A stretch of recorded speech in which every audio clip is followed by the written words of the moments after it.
You know what's been bothering you? It's not even the moment anymore. It's what it made you feel about yourself. It was small, quick, easy to ignore. They talked over you, dismissed what you said, moved on like it didn't matter, and you let it go. Not because you didn't notice, but because you didn't want to make it bigger than it was. You stayed composed, you stayed controlled, but later something didn't sit right. And that's the part no one talks about. Because now it's not about them anymore, it's about you. It's about that quiet thought that showed up after, why didn't I say anything? And that question sticks. Not for a minute, not for an hour.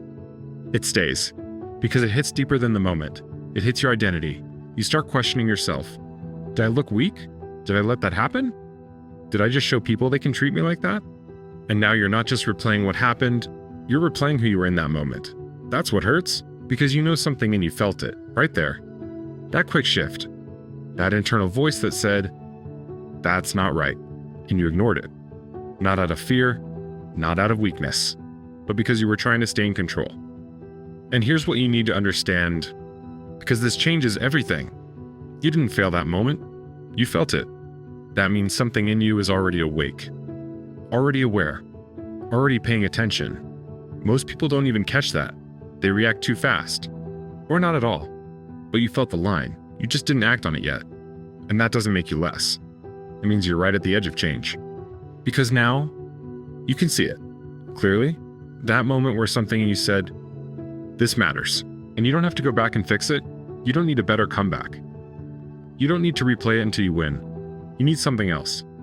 You need to start trusting that signal, that feeling, that shift, that quiet moment where something in you says, don't ignore this.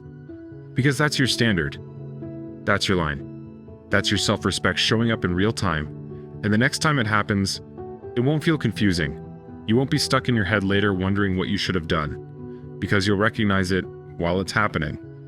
And you won't hesitate the same way.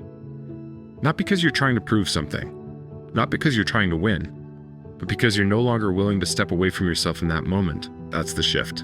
And once that happens, everything changes. You don't need to be louder. You don't need to be more aggressive. You just need to stay with yourself. That's it. Because the people who are hardest to dismiss aren't the loudest ones in the room. They're the ones who don't abandon themselves when it matters.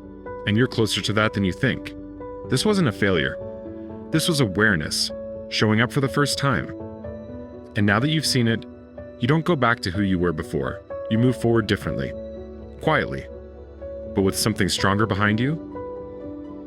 And next time, you won't let it pass the same way. Not because you changed who you are, but because you finally stood with it